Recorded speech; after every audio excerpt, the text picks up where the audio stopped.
Jésus le puissant.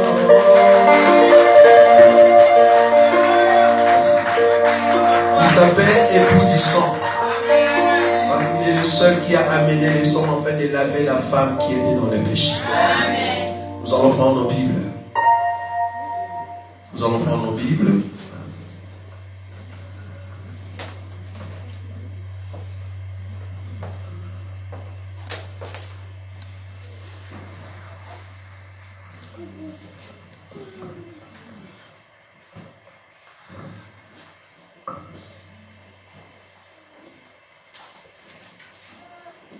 Nous sommes dans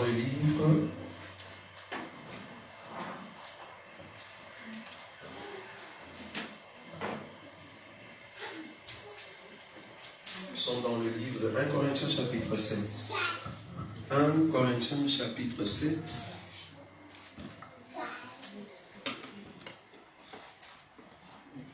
Un Corinthiens chapitre 7, nous allons commencer à partir du premier verset.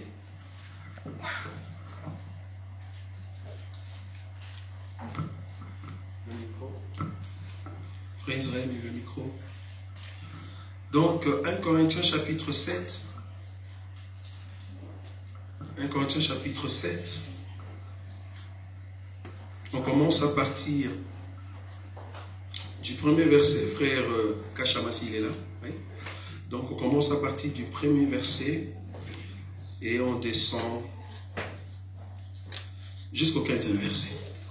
1 Corinthiens chapitre 7, verset 1. Pour ce qui concerne les choses dont vous m'avez écrit, je pense qu'il est bon pour l'homme de ne point toucher de femme. Toutefois, pour éviter l'impudicité, que chacun ait sa femme et que chaque femme ait son mari. Que le mari rende à sa femme ce qui lui doit, et que la femme agisse de même envers son mari. La femme n'a pas d'autorité sur son propre corps, mais c'est le mari. Et pareil, le mari n'a pas d'autorité sur son propre corps, mais c'est la femme. Ne vous privez point l'un de l'autre, si ce n'est que d'un commun accord pour un temps, afin de vaquer à la prière. Puis retournez ensemble de peur que Satan ne vous tente par votre incontinence. Je dis cela par condescendance, je n'en fais pas un ordre. Je voudrais que tous les hommes fussent comme moi, mais chacun tient de Dieu un don particulier, l'un d'une manière, l'autre d'une autre. À ceux qui ne sont pas mariés et aux veuves, je vous dis qu'il leur est bon de rester comme moi. Mais s'ils manquent de continence, qu'ils se marient, car il vaut mieux se marier que de brûler. À ceux qui sont mariés, j'ordonne, non pas moi, mais le Seigneur, que la femme ne se sépare point de son mari. Si elle est séparée, qu'elle demeure sans se marier, ou qu'elle se concilie avec son mari, et que le mari ne répudie point sa femme. Aux autres, ce n'est pas le Seigneur, c'est moi qui dis. Si un frère a une femme non croyante, et qu'elle consente à habiter avec lui, qu'il ne le répudie point. Et si une femme a un mari non croyant, et qu'il consente à habiter avec elle, qu'elle ne répudie point son mari. Car le mari non croyant est sanctifié par la femme, et la femme non croyante est sanctifiée par le frère. Autrement, vos enfants seraient impurs, tandis que maintenant ils sont saints. Si le non-croyant se sépare, qu'il se sépare. Le frère ou la sœur ne sont pas liés dans ce cas-là. Dieu nous a appelés à vivre en paix. 16e verset. Verset 16. Car, que sais-tu, femme, si tu sauveras ton mari, ou que sais-tu, mari, si tu sauveras ta femme? Parole du Seigneur. Amen. Nous vous saluons tous au nom de notre Seigneur Jésus et nous croyons que c'est encore une opportunité de plus d'être au milieu de nous et d'écouter encore les oracles de notre Seigneur Jésus. Vous savez, la vie chrétienne, c'est une vie de chaque jour. La moindre des choses que le diable peut faire, c'est au fait de vous enlever l'enseignement chaque jour. À chaque fois que vous écoutez la parole, il vient, il met un peu de l'ignorance pour enlever la parole qui est déjà en vous. Mais Dieu, par son amour, il rappelle, C'est ce qu'il faisait avec Israël. Il rappelle toujours la parole de Dieu, afin que nous puissions vivre la parole de Dieu comme il faut.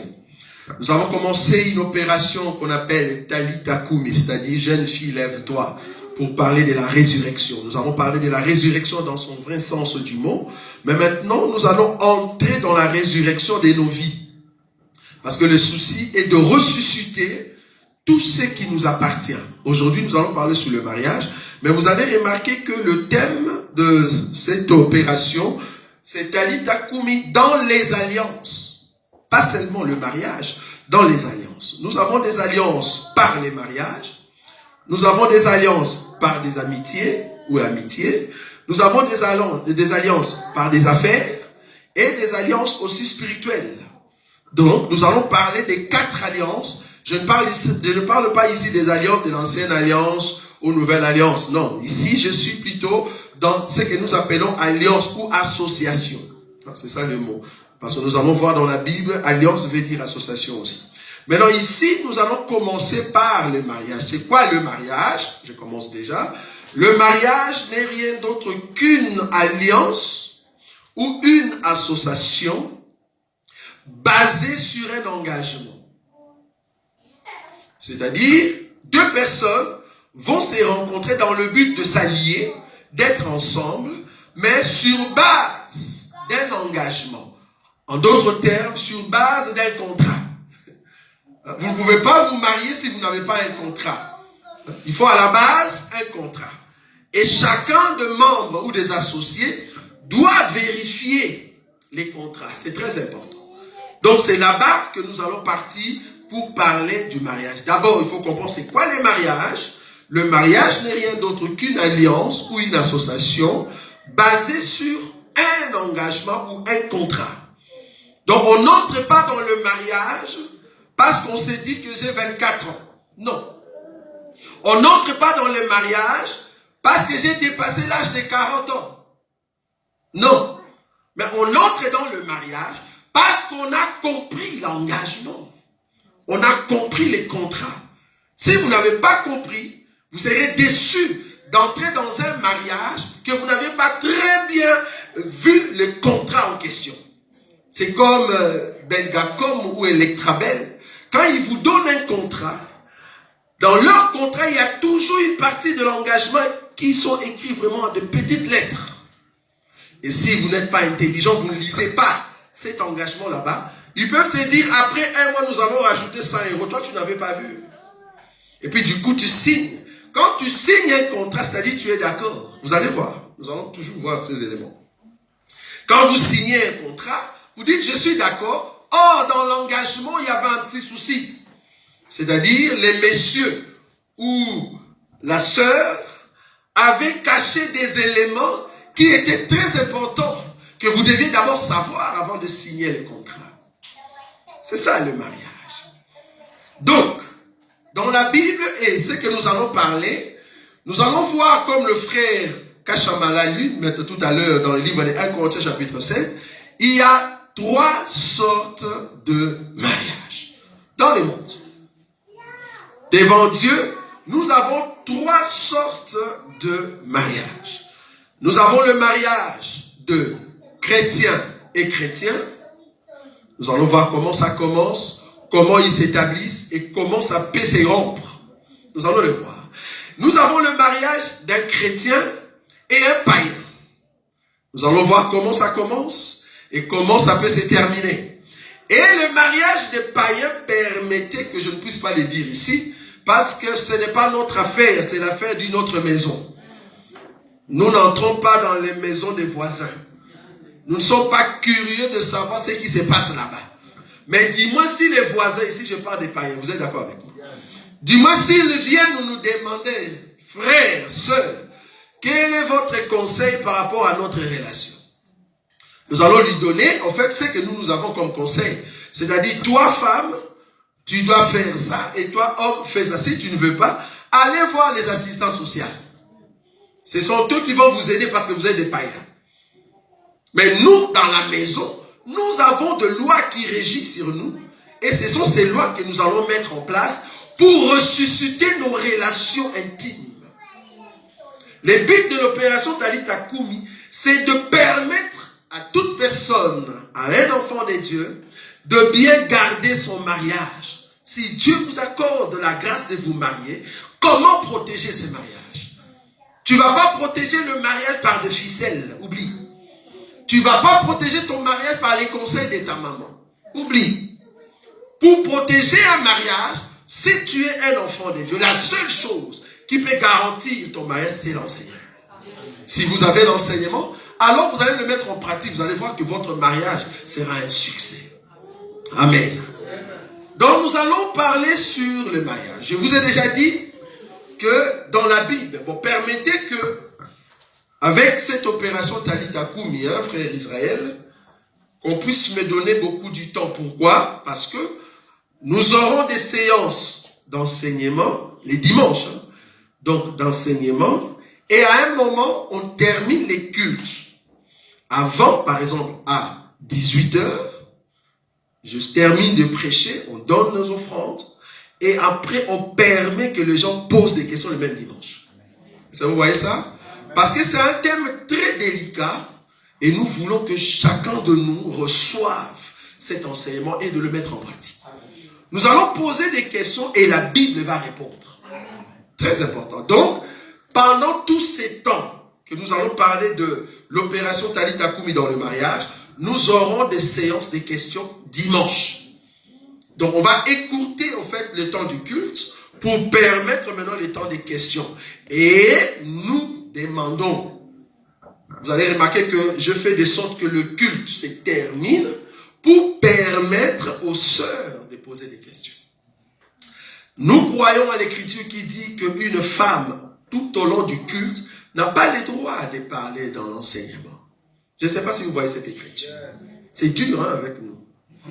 Alors, pour ne pas déranger nos sœurs, qu'est-ce que nous allons faire? Le culte, on le termine. Nous entrons maintenant dans un partage. Lors d'un partage, les sœurs peuvent parler. Mais le culte, il faut le terminer. Nous terminons notre culte. Nous prenons maintenant une réunion normale où les sœurs peuvent poser des questions et nous allons répondre. Et vous avez compris cela. Donc, chaque dimanche, avec cette opération Talita Koumi dans le mariage, nous allons terminer le culte à 18h. Et de 18h jusqu'à 18h30, c'est le temps de partage ensemble où vous allez poser des questions comme si on était dans une sorte de fraternité, de rencontre fraternelle. Vous pouvez poser des questions. C'est très important. Ça va? Parce qu'ici, nous respectons les Écritures. Alors, aujourd'hui, déjà, ce n'est pas possible vu que j'ai reçu le micro, l'enseignement un peu en retard. Donc, les frères aussi ne savaient pas, ce n'est pas sa faute. Mais prochainement, nous allons le faire. Le mariage. Donc, j'ai dit qu'il y a 3 sortes de mariages. Nous avons le mariage de chrétien-chrétien, le mariage de chrétien et païen, et le mariage de païen. J'ai dit que le mariage de païen, nous n'en parlerons pas ici. Parce que là-bas, tout est permis. Je redis que dans le mariage de païen, tout est permis. La femme peut insulter son mari. Le mari peut tabasser comme il veut son mari. Là-bas, tout est permis. C'est pour cela que nous disons à nos sœurs et à nos frères, n'épousez pas des païens. Pourquoi? Si vous épousez un païen, il n'y a pas eu de loi qui l'empêche, seulement la loi de Caïphe. Mais la loi biblique ne l'interdit pas de taper. Dans la Bible, un païen, quand il te tabasse, la Bible ne l'interdit pas. Parce que même quand il boit de l'eau, il te caresse, il pêche. Donc quand il te tabasse, il pêche encore. Donc tout ce qu'il fait, c'est dans les péchés. Donc dans leur loi du péché, tout est permis. Quand il te casse les bras, ne viens pas ici pour nous dire, frère, jeûnez pour moi. Nous n'allons pas juger. En tout cas, jeûner, oublier. Et surtout qu'à la maison, si on a bien préparé, j'aimerais encore manger et dormir calmement. Parce que vous allez comprendre pourquoi. Parce qu'on va donner des conseils ici pour que nos sœurs, nos frères ne puissent pas épouser des païens. Et si tu tombes là-bas, ne venez pas nous tourmenter avec des jeûnes et des prières. Ça, c'est déjà un avertissement. Parce que nous avons vu des sœurs dans des assemblées de Dieu où la sœur voulait se marier, mais elle avait déjà des critères. Elle avait déjà des critères du genre, les frères qui sont à l'église, ce ne sont pas mes goûts. Ah bon? Ah non, tu as des goûts au fait. Donc il y a les goûts salés, donc sucrés. Voilà. Donc elle cherche des goûts. Et voilà, la sœur a perdu beaucoup de temps jusqu'à arriver à 40 ans. Et la sœur n'avait pas toujours une fiancée. Et tellement qu'ils l'ont cherché, les gens, qui l'aimaient quand elle avait 25 ans, là, il y avait encore la fleur, vous voyez. Les gens qui l'aimaient à cette époque-là, ils ont grandi, ces gens-là, et ils ont eu du travail. Bien qu'ils étaient moches pour elle. Et voilà, la sœur à 40 ans, maintenant, il a compris que les gens que moi je négligeais aujourd'hui, ce sont des cadres qui sont maintenant dans l'université, qui sont maintenant dans des bureaux, qui sont des responsables. Et la sœur vient devant et dit, pardonnez-moi pour tout ce que j'avais dit quand j'avais 25 ans. Mais c'est déjà trop tard, ma sœur. Pour le moment, je cherche un frère tout court. Donc, elle ne veut plus avoir de frère de qualité. Elle dit, je cherche un frère tout court. C'est-à-dire même quelqu'un qui pousse le camionnette, tu peux venir. Voilà, c'est déjà trop tard. Quand tu as la grâce et que tu as compris l'enseignement, saisis l'opportunité. C'est très important. Vous allez comprendre dans les critères quand nous allons toucher tous les éléments afin de ressusciter le mariage. Nous avons dit qu'il y a 3 sortes de mariage. Donc, il y a le mariage d'un chrétien avec un chrétien, d'un chrétien avec un païen et de païens. Dans le mariage, là où nous allons commencer, c'est le mariage de chrétien et chrétien. Dans ces mariages, je prends une écriture, frère Edmond. Cite-nous un peu Deutéronome chapitre 7. Deutéronome chapitre 7, le verset 1 à 8. Deutéronome chapitre 7, du verset 1 à 8. Lorsque l'Éternel, ton Dieu, t'aura fait entrer dans le pays dont tu vas prendre possession, et qui chassera devant toi beaucoup de nations, les Héthiens, les Girgasiens, les Amoréens, les Cananéens, les Phérésiens, les Éviens et les Jubisiens, 7 nations plus nombreuses et plus puissantes que toi. Lorsque l'Éternel, ton Dieu, te les aura livrés et que tu les auras battus, tu les dévoueras par interdit. Tu ne traiteras point d'alliance avec elles, et tu ne leur feras point grâce. Tu ne contacteras point de mariage avec ce peuple. Tu ne donneras point tes filles à leurs fils, et tu ne prendras point leurs filles pour tes fils, car ils détourneront de moi tes fils qui serviraient d'autres dieux. Et la colère de l'Éternel s'enflammerait contre vous, il te détruirait promptement. Verset 5. Voici au contraire comment vous agirez à leur égard. Vous renverserez leurs autels, vous briserez leurs statues, vous abattrez leurs idoles, et vous brûlerez au feu leurs images taillées. Car tu es un peuple saint pour l'Éternel, ton Dieu. L'Éternel, ton Dieu, t'a choisi, pour que tu fusses un peuple qui lui appartient entre tous les peuples qui sont sur la face de la terre. Ce n'est point parce que vous surpassez en nombre tous les peuples que l'Éternel s'est attaché à vous et qui vous a choisi. Car vous êtes le moindre de tous les peuples. Mais parce que l'Éternel vous aime, parce qu'il a voulu tenir le serment qu'il a fait à vos pères, l'Éternel vous a fait sortir par sa main puissante. Vous a délivré de la maison de servitude, de la main de Pharaon, roi d'Égypte. Ici, dans cette écriture merci beaucoup frère Edmond, dans cette écriture de Deutéronome 7, 1 à 8, on nous montre la loi. La loi juive disait que le peuple des dieux, quand ils entrent dans un pays, ils ne peuvent pas contracter le mariage avec les gens qu'ils ont trouvés dans ces pays. C'était interdit. Pourquoi? Parce que ces gens-là n'avaient pas la loi des dieux qu'Israël avait. Parce que Israël était régi par la loi des dieux. Alors cette loi n'était pas pour tout le monde. La loi était seulement pour Israël. À chaque fois qu'ils entraient dans une ville, ils rencontraient de peuples. Dieu dit, il ne faut pas que vos filles puissent épouser les garçons ou les hommes de ces gens-là. Il ne faut pas que vos hommes ou vos fils puissent épouser les filles de ces gens-là. Pourquoi? Parce qu'ils ont une autre pensée, ils ont un autre enseignement, de peur qu'ils puissent détourner le cœur de ceux qui ont reçu la loi des dieux, en fait, qu'ils deviennent des pécheurs. En d'autres termes, Dieu interdisait à toute personne qui a son enseignement d'épouser une autre personne qui n'a pas son enseignement. Dans le monde, nous n'avons que 2 enseignements. Il n'y en a pas 3. Il n'y a que 2 enseignements. L'enseignement divin et l'enseignement satanique. Il n'y a que 2. Je crois c'est selon 1 Jean chapitre 3, je crois si tu commences à partir du verset 8, la Bible dit,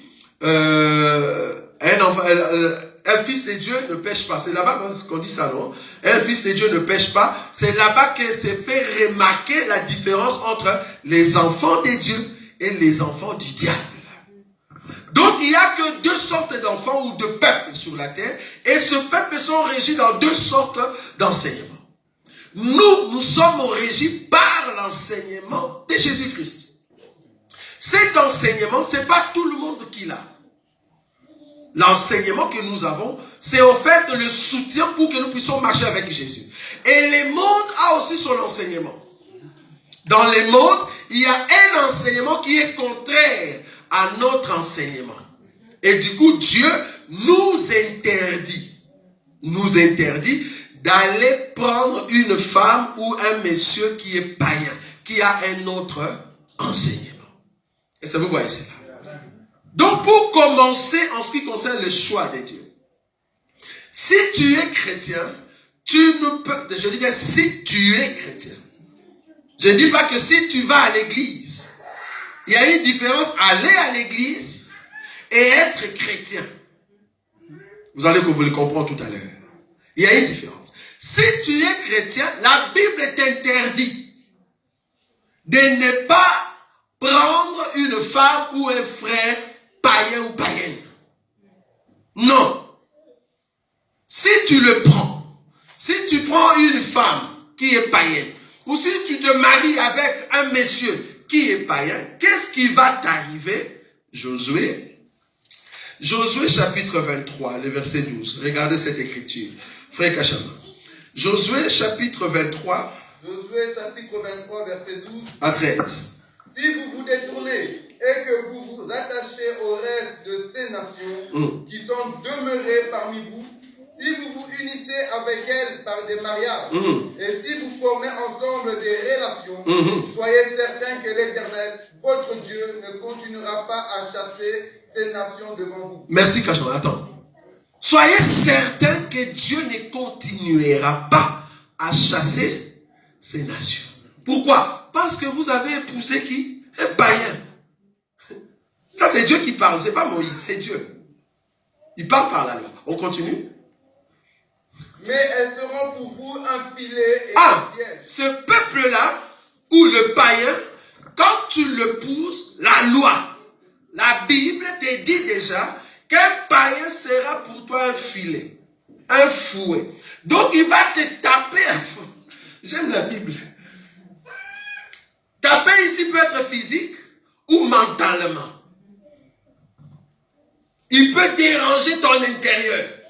C'est ça le monde pandemonium, le monde de la confusion. Quand tu le pousses, il vient mettre la confusion dans ta vie spirituelle. C'est pour ça que nous disons, il ne faut pas nous déranger avec de jeunes alors que vous avez déjà reçu quoi? L'avertissement. Donc le païen, ils ont un autre enseignement. Et leur enseignement est contraire à ce que vous recevez. Donc Dieu te dit, non, tu ne peux pas épouser un païen. Nous allons prendre encore une autre écriture. Je suis dans Jean chapitre 3. Je vais le lire rapidement. Le verset 18. Celui qui croit en lui ne point juger, mais celui qui ne croit pas est déjà jugé parce qu'il n'a pas cru au nom du Fils unique de Dieu. Et ces jugements, c'est que la lumière étant venue dans le monde, les hommes ont préféré les ténèbres à la lumière parce que leurs œuvres étaient mauvaises. Le païen, ce sont des hommes qui ont renié la lumière parce qu'ils veulent vivre dans les ténèbres. Or toi, tu as renié les ténèbres pour vivre dans la lumière. En d'autres termes, si vous vous mariez avec le païen, tu es en train d'épouser les ténèbres pour venir dans la lumière. Et ce n'est pas possible, on ne peut pas prendre les deux à la fois. Ou soit tu es lumière, tu cherches la lumière, ou soit tu es ténèbres, reste dans les ténèbres, c'est-à-dire des païens. Il continue. Le verset 20. Car quiconque fait le mal est la lumière. Et ne vient point à la lumière de peur que ses œuvres ne soient dévoilées. Si le païen n'aime pas la parole de Dieu, c'est parce qu'ils ont des mauvaises œuvres. Et ces œuvres, ils ne veulent pas les laisser. Ils les gardent, ils veulent continuer dans ces mensonges-là. Mais toi, tu es dans la lumière. La Bible dit, comme tu es le fils de la lumière, tu viens dans la lumière afin que tes œuvres soient manifestées, en d'autres termes, écartées. C'est comme ça que tu as la vie. C'est ça la différence. Donc, un chrétien, c'est toute personne qui est dans la lumière, c'est toute personne qui garde l'enseignement de Dieu. Alors, je vous ai dit qu'il y a 3 sortes de mariages. Nous avons le mariage des chrétiens. Chrétiens, chrétiens plus païens et païens. Aujourd'hui, nous allons commencer par le mariage de chrétiens. Je vous ai dit que ce mariage commence d'abord, il faut que la personne, le frère ou la sœur, soit d'abord chrétien. Il faut d'abord être chrétien, alors tu veux maintenant contracter le mariage. Maintenant, dans ces mariages-là, ça commence comment? Ça commence, le frère qui a reçu l'enseignement va maintenant chercher, au fait, une femme. Cette femme, il ne va pas le chercher partout, il va la chercher dans l'enseignement. C'est-à-dire, il va vérifier si cette personne que je vois devant moi a l'enseignement. Si la personne n'a pas l'enseignement, mais la personne est belle, ne l'épouse pas. Ça, c'est un bon conseil.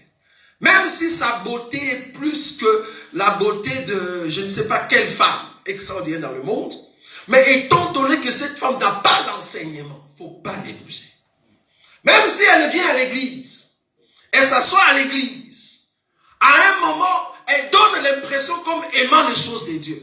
Mais toi, la meilleure des choses à faire, c'est de vérifier l'enseignement. Genèse.